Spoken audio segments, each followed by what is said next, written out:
Rajkot મનપાની city bus સેવામાં 52 diesel બસો કાર્યરત છે। જોકે ખખડધજ બનેલી આ બસોમાં અવારનવાર ધુમાડા નીકળતા હોવાનું તેમજ અધવચ્ચે બસો બંધ પડી જતી હોવાનું સામે આવી રહ્યું છે। તેમજ ડીઝલ બસોના કારણે પ્રદૂષણ પણ ફેલાઈ રહ્યું છે। ત્યારે રાજકોટને ડીઝલ બસોથી મુક્તિ મળી છે। આજરોજ રાજકોટના સાંસદ પરસોત્તમ રૂપાલા દ્વારા નવી સીએનજી બસોને લીલી ઝંડી આપવામાં આવી છે।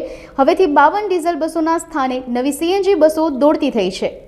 રાજ્ય સરકાર દ્વારા કોર્પોરેશનની સાથે રહીને રાજકોટ નગરની સુવિધા માટેનું એક સોપાન આજે શરૂ થઈ રહ્યું છે, એને મારી શુભકામનાઓ પાઠવું છું।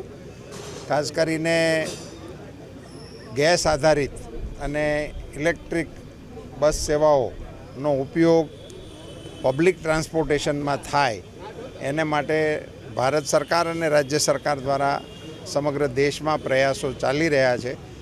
આપણા સૌ માટે ખુશીનો વિષય એ છે કે રાજકોટની અંદર ચાલતી તમામ ડીઝલ પેટ્રોલ આધારિત બસોને બદલીને એમની જગ્યાએ ગેસ આધારિત બસોની સુવિધા આપવા માટેનું આજથી પ્રારંભ થાય છે। લોકોની સુખાકારીમાં સુવિધા થાય અને એનો વધુમાં વધુ સારી રીતે ઉપયોગ અને લાભ રાજકોટની જનતાને મળે એવી શુભકામના। મને જે મારી પાસે માહિતી છે એ પ્રમાણે 52 જેટલી બસોનો પ્રોજેક્ટ અત્યારે મંજૂર થયેલો છે।